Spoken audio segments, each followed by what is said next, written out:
4-5 জনে আমারে ধরছে, আইসা কইতেছে, হুজুর আপনারা কি কইতাম, আমার ছেলে যাত্রাবাড়ি কোন কি নূর মাদ্রাসায় পড়ে।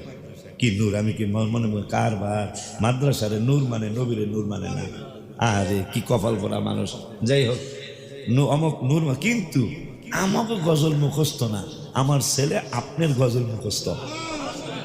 পরে কইতেছে, হুজুর আমি কিছু মনে করেন না, মন অন্তর থেকে কইতেছি, আমার বিবি যে আপনার গজল কত শুনে।